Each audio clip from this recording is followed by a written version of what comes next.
새해가 되었지만 취미도 없고 여친도 없어 10년에 쓸쓸하게 집에서 흑백 요리사만 보다가 문득 요리 잘하면 여친 생기는 거 아니야? 같은 생각에 이참에 취미로라도 요리 좀 배워볼까 하면서 고민하고 계실 분들을 위해 여친은 안 생길지라도 언젠가는 써먹기 좋을 만한 한 번 배워두면 절대 손해 안 보는 초간단 방구석 요리들을 준비했습니다. 렛츠고! 제가 그동안 요리를 쭉 해오던 사람이기는 하지만은 지금 봐도 요리가 정말 좋은 취미라고 생각되는 게 뭐냐면은 우선 다른 취미에 비해 접근성이 굉장히 좋죠. 또 배달이나 외식을 안 하니까 돈도 아낄 수 있죠. 그리고 또 왜 요리 잘하는 남자가 인기도 많다고 하잖아요. 뭐 물론 없는 경우도 있긴 하지만 자, 아무튼 그래서 오늘은 요리를 처음 하시는 분들이라도 따라할 수 있을 정도로 간단하면서 맛있는 밑반찬들을 준비해봤는데 자, 시작하기 전에 간단하게 안냉간장 양념을 만들어줄게요. 우선 이런 양념통에다가 종이컵 기준 간장 1컵, 미림 반컵, 다시다 3분의 1컵, 설탕 반컵을 넣어주면 되는데 참고로 이때 다시다 대신 참치액 반컵을 넣거나 설탕 대신 알룰로스 3분의 2컵 또는 스테비아 3분의 1컵을 넣어주셔도 괜찮습니다. 자, 이제 뚜껑을 닫고 설탕이 녹을 수 있게 잘 섞어주기만 하면은 5만가지 반찬을 만들 수 있는 안냉간장 양념이 완성되고, 이제 이 양념을 활용해서 가장 먼저 해볼 거는 바로 이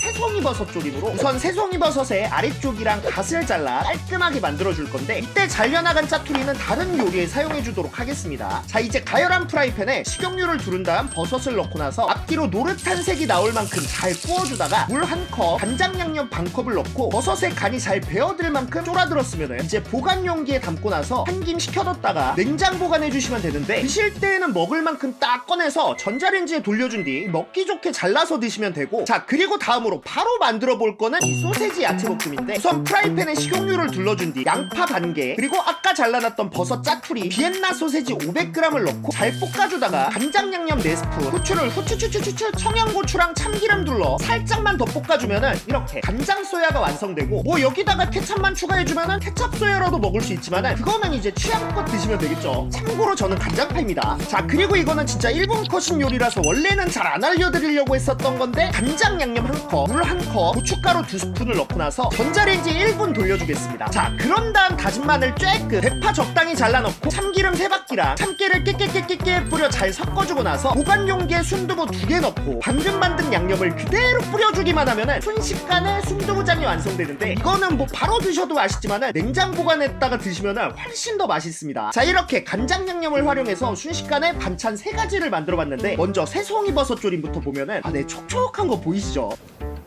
쫄깃하면서 탱글한 게 뭔가 되게 고급스러운 일식을 먹는 느낌으로 버섯이라는 생각이 안 든다 진짜. 맛있다 이거. 이게 육즙이 이거를 딱 먹기 전에 잘라야지 이 안에 이 버섯즙이 나중에 탁 터져. 다음으로 톡톡 터지는 식감의 간장 소세지 야채볶음 같은 경우, 데리야끼 같은 단짠한 양념과 탱글한 소세지의 조합, 청양고추랑 후춧가루가 많이 들어갔잖아요. 진짜 매력 포인트입니다. 근데 또 가장 매력 있는 거라고 하면 이 순두부장으로 따끈한 밥에다가 순두부장이랑 양념을 싹 올려서 쓱쓱 비벼가지고 단짠 고소한 양념과 부드럽고 시원한 순두부가 밥알이랑 막 뒤섞이는 게 진짜 밥 2공기는 순식간에 사라질 맛으로 목 안으로 후루룩 넘어갑니다. 후루룩. 자, 근데 이 간장 양념 활용 방법 아직 여기서 끝이 아니거든요. 다들 왜 이런 김 같은 거 저렴해가지고 사긴 샀는데 다 못 써가지고 냉동실에 짱 박아두는 경우 한 번씩 있으시죠? 이런 김 같은 경우 냉동실에 보관해두게 되면은 좀 눅눅해지기 때문에 바삭해질 수 있게 약불에다가 살짝씩 구워줄 건데, 물론 김을 산 지 얼마 안 돼서 바삭한 경우에는 굳이 안 구워주셔도 괜찮습니다. 자, 이제 김이 바삭해졌다면 봉투에다가 넣고 잘 부숴준 다음 넓은 보울에다가 간장 양념 4스푼, 참기름 2스푼, 다진 마늘 반 스푼이랑 대파를 적당하게 넣어 한번 잘 섞어준 뒤에 부숴놨던 김가루를 전부 넣고 손으로 쪼물쪼물 잘 묻혀주기만 하면은 반찬 가게 스타일의 김무침이 완성되고, 맞다. 와, 밥 땡기는 맛이다. 이제 용기에 담아 보관해 줄 건데, 이게 뭉쳐있다 보니까 양이 적어 보이는 것 뿐이지 실제로는 양이 꽤 많습니다. 자, 그리고 이번에 해볼 거는 단언컨대 제 최애라고 할 수 있는 반찬, 어느 반찬 가게를 가더라도 항상 베스트셀러에 속해 있다는 그 반찬, 바로 미역줄기 볶음인데, 이 염장 미역줄기 같은 경우 1kg에 3,800원으로 굉장히 저렴하게 구할 수 있고요. 우선 사용하기 전에 먼저 찬물로 4번 정도 빡빡 씻어서 소금기를 헹궈준 뒤 물에 10분 정도 담궈 짬기를 잘 빼준 다음 끓는 물에 넣고 1, 2분 정도 짧게 데쳐주는데 이렇게 해야 비린내도 잡을 수 있고 식감도 훨씬 좋아집니다. 자, 그리고 데쳐주는 동안 가만히 있기보다는 중간에 가위로 잘라주면은 나중에 먹을 때도 훨씬 편하겠죠. 자, 이렇게 다 데쳤으면은 미역을 찬물로 한번 헹궈 물기를 빼주도록 하고 넓은 프라이팬에다가 식용유랑 양파를 넣어준 뒤에 양파가 적당히 구워졌으면 미역줄기랑 간장 양념 5스푼을 넣고 센 불로 빠르게 볶아주다가 소금으로 간을 맞춰준 다음 수분이 적당히 없어졌을 때쯤 참기름 3-4바퀴랑 참깨를 깨깨깨깨깨 뿌려주기만 하면은 이렇게 굿. 굿소리가 자동으로 나오는 미역줄기 볶음이 완성되고, 자, 그리고 이번에는 살짝 전주를 줘서 매콤한 스타일의 어묵볶음을 만들어 볼게요. 우선 어묵은 반으로 갈라준 뒤에 적당한 사이즈로 잘라주도록 하고 프라이팬에 식용유랑 대파 1개, 양파 반개, 다진 마늘 1스푼 정도 넣고 나 향이 올라오기 시작하면은 방금 잘라두었던 어묵을 넣고 한번 잘 볶아주도록 하겠습니다. 자, 그런 다음 고춧가루 2스푼을 넣고 나서 흰내가 날아가게 볶아주다가 탈 것 같다 싶을 때쯤에 물 살짝 넣고 추가로 고추장 반 스푼 더 넣고 한번 잘 풀어준 뒤 간장 양념 3스푼을 넣고 나서 이대로 잘 볶아주면 되지만, 자, 이때 추가해주면 좋은 게 이 오징어인데, 자, 근데 이 오징어가 갑자기 어디서 튀어나왔냐 하면은 저번 주에 올렸던 영상에서 소개했던 건데 시간 괜찮을 때 한번 이제 어묵볶음에 해동한 오징어도 같이 넣고 나서 오징어가 익을 때까지 잘 볶아주다가 후추를 후추추추추 넣고 참기름 살짝 뿌려 마무리해주면은 어묵볶음인지 오징어볶음인지 살짝 헷갈리지만 어쨌든 맛있는 어묵볶음이 완성되고, 자, 이번에는 아까랑 같은 양념이지만 전혀 다른 느낌의 반찬들을 만들어봤는데 우선 김무침 같은 경우 밥에다가 살짝 올려가지고 쓱쓱 비벼주면 되거든요. 약간 김자반같이 생겼죠.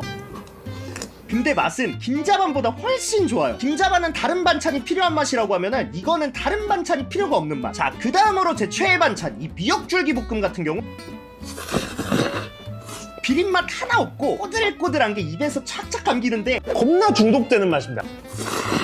씹을수록 느껴지는 이 미역줄기 특유의 감칠맛이 미쳤습니다. 자, 그리고 이 어묵볶음은 그냥 밥이랑 먹어도 맛있지만은 충무김밥 스타일로다가 김에 싼 밥이랑 같이 딱 해가지고 매콤 짭짤한 양념과 쫄깃하면서 부드러운 이 오징어와 어묵의 식감이 그냥 집에서 이렇게만 만들어 먹어도 그냥 밖에서 사 먹는 거하고 비슷한 맛 납니다. 또 이게 김밥 없이 얘만 이렇게 먹더라도 반찬으로도 좋고 가볍게 술 한잔하기도 딱 좋은 맛이거든요. 자, 근데 반찬도 되면서 술 한잔하기도 좋은 거라고 하면 바로 계란말이. 하지만 계란말이 같은 경우 초보자분들이 하시기에는 뒤집어야 하고 모양도 잡아야 하고 해서 신경 쓸 게 좀 많다 보니까 귀찮잖아요. 자, 그래서 그런 분들을 위해 준비한 게 바로 프리타타라고. 쉽게 말해 이탈리아식 계란 요리로 뭐 원래는 시금치라던가 토마토, 베이컨, 버섯, 치즈 등등 다양하게 들어가야 하지만은 저는 이제 한국식으로다가 계란 6알에 대파 반개, 그리고 김가루랑 물 반컵, 후추 살짝, 다시다 반스푼, 소금을 아주 쬐끔 넣어주고 나서 한번 잘 풀어준 뒤 작은 프라이팬에 식용유를 충분히 둘러 계란을 전부 넣고 불을 중불에 맞춰 바닥이 타지 않게 계속 저어주다가 어느 정도 덩어리가 졌을 때 완전 약불로 낮춘 다음 뚜껑 덮어 골고루 익혀주기만 하면은 이렇게 계란찜과 계란말이의 장점을 두루두루 갖춘 한국식 프리타타, 긴 프리타타가 완성되는데, 아따 잘 익은 거 보이시죠? 이게 계란말이보다도 내부가 훨씬 촉촉하면서 탱글하거든요. 이 음식 파손에 안 말아도 돼서. 그냥 약불에다가 놓고 약하게 뚜껑 덮고 익혀주기만 하면 되는 거야.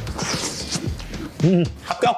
생존. 근데 잘 익혔다. 또 이렇게 보관해놨다가 나중에 전자레인지로 돌려 드시면 편하게 먹을 수 있겠죠. 자, 그리고 이제 한국인의 밥상에서 빠지면 안 되는 게 이제 김치지만은 요즘 혼자 살다 보면 비싸가지고 제일 먹기 힘든 게 이제 김치라고 하더라고요. 자, 그래서 이번에는 진짜 누구나 집에서 10분 정도면 간단하게 해 먹을 수 있는 바로 파김치를 해볼 건데, 자, 우선 쪽파 400g을 한번 깨끗하게 세척해준 뒤에 아랫부분이 지저분하니까 살짝만 날려주고 이제 쪽파의 흰 부분이랑 초록 부분을 각각 나눠서 잘라줄 건데, 자, 이제 봉투에 쪽파 흰 부분을 넣고 액젓을 넣어 절여주는데 이때 멸치 액젓은 까나리 액젓이든 다 상관없습니다. 액젓을 한 3분의 1컵 정도 넣어준 뒤 평평하게 눌러 10분 정도 절여주도록 하고, 이렇게 절여지는 동안 양념장을 만들어줄 건데 이때 양념장은 고춧가루 4스푼, 설탕 3스푼, 다진 마늘 1스푼을 넣는데 원래 파김치 할 때 다진 마늘을 잘 안 넣지만은 넣어주면은 익었을 때 저는 좀 더 맛있는 것 같아서, 자, 이제 방금 전 흰 부분 절일 때 사용한 액젓을 4스푼가량만 넣어주고 나서 잘 섞어준 다음 새로운 비닐봉투에 흰 부분이랑 초록 부분을 전부 넣어준 뒤 방금 만든 양념을 넣어가면서 공깃째로 주물주물 거려주면은 이렇게 설거지거리도 많이 안 나오고 맨손으로도 간단하게 만들 수 있는 파김치가 완성되는데, 바로 먹어도 되지만은 2일 정도 상온에 꺼내둔 다음 먹으면은 훨씬 더 맛있습니다. 자, 아무튼 이렇게 뚝딱 하고 파김치가 완성됐으면은 접시에 잘 담아주고, 자, 근데 이 파김치를 먹는데 짜파게티가 빠지면 안 되죠. 잘 끓였다. 살짝 촉촉하게. 잘 끓인 짜파게티에다가 파김치를 딱 올려가지고 이 조합 조합을 누가 맨 처음 발견한 건지는 몰라도 이거는 진짜 나 파김치 진짜 잘해. 이게 진짜 거짓말이 아니라 작업하다 보면 파가 조금 많이 남아가지고 이거 갖다 김치 많이 담궜거든요. 맨날 해달라고 했어요. 맨날. 지금은 그냥 맛있는 겉절이 느낌이거든요. 근데 이 일만 지나면은 진짜 확 달라집니다. 근데 이 일까지 안 기다려도 지금 당장 맛있게 먹을 수 있는 거라고 하면 바로 이 무생채. 우선 이 필러를 사용해서 무의 껍데기를 벗겨 뽀얗게 만들어준 뒤 양쪽 꼬다리를 잘라내주고 나서 무를 4등분으로 대강 잘라준 다음 이런 식으로 얇게 잘라서 채쳐주면 되지만은 솔직히 말해서 이렇게 자르면은 진짜 한 세월 걸릴 수 있으니까 그냥 간단하게 채칼 사용하시는 걸 추천드립니다만은 근데 저는 돈이 없는 거지 가오가 없는 게 아니라서 자 이렇게 다 잘랐으면 액젓 8스푼을 넣고 잘 버무려준 다음 한 10분 있으면 이렇게 물이 나오거든요. 이 물은 다 버려주도록 하고 이제 고춧가루 2스푼, 설탕 2스푼, 식초 2스푼, 다진 마늘 1스푼, 소금 살짝 넣고 버무려주기만 하면 끝. 자 이렇게 완성된 무생채는 통에 담아 잘 보관해주고 이제 먹을 만큼만 딱 꺼내서 먹으면 되는데 자 근데 이 무생채를 맛있게 먹는 방법이라고 하면은 얼마 전에 흑백요리사에서 임성근 셰프님이 알려주신 것처럼 이렇게 돼지갈비를 딱 같이 곁들여가지고 이제 이런 식으로 싹 올려서 같이 먹는 거. 뭐 저는 이 조합을 처음 먹어봤거든요. 근데 살짝 쌈무의 상이호한 버전 같은 느낌. 자 이번에는 상추에다가 따끈한 밥이랑 돼지갈비 그리고 무생채랑 쌈장까지 딱 올려가지고 그냥 대충 만들어도 이렇게 맛있는데 흑백요리사에서 나온 건 얼마나 맛있었을지. 자 근데 무생채 하면 이 비빔밥이 빠질 수 없죠. 밥에다가 무생채랑 상추도 찢어 넣고 고추장 살짝이랑 참기름까지 딱 넣고 나서 잘 비벼가지고 그대로 크게 한 입. 새콤하면서 아삭한 무생채가 상큼하게 씹히는데 자 근데 여기다가 이제 갈비까지 딱 곁들여가지고